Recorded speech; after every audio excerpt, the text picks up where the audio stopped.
Same thing with the Tilswall 20-volt cordless impact driver. So it does come with a nice case. Got our instructions. So this model has 4 different modes. We have 2 impact options and we have 2 drilling options. For the impacts, we got 2,000 impacts at 1,700 RPM. We got 4,200 impacts at 3,600 RPM, or just straight drill at 2,450 and 3,600. Here is our battery. That is a 20-volt battery, 4 amp hour. You have an indicator on the front, and that does come fully charged. That is a standard clip style lock, and I appreciate seeing that we have 2 contacts per contact. It does also come with a battery charger. There's some indicator lights there on the front. It says it inputs 100 to 120 volts, and that outputs 2.2 amps at 21 volts. That's a 2-prong plug, and the battery just slides right in.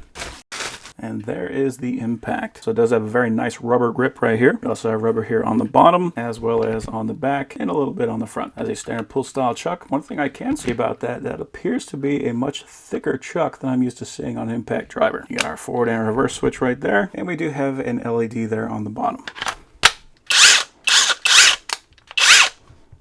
Okay, so for our modes, we have our drilling mode. We got low impact, high impact, low drill, high drill. We do have a spot on the bottom for our clip, so that is this guy right here.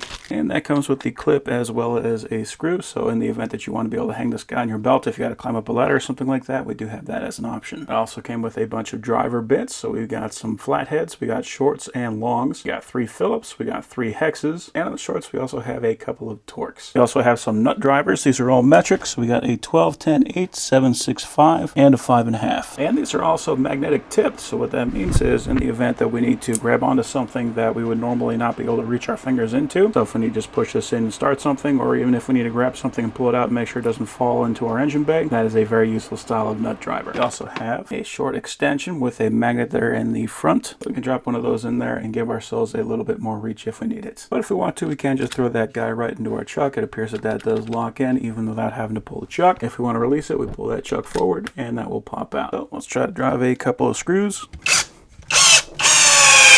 That was on low. This is going to be on high. So that had that hammer there at the end to make sure we're driving it through. This is just straight drill on low. And this is straight drill on high. Very nice. And here I got a piece of aluminum tubing. I'm going to use a self-drilling screw to go into that.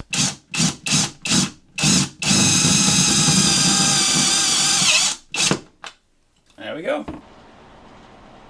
And one thing I didn't quite notice right away, this is actually a brushless motor. So that means the battery is going to last longer, it's going to have more power, and it's not going to produce that smoke smell that you sometimes get with brushed motors. So overall, that is a very nice impact driver.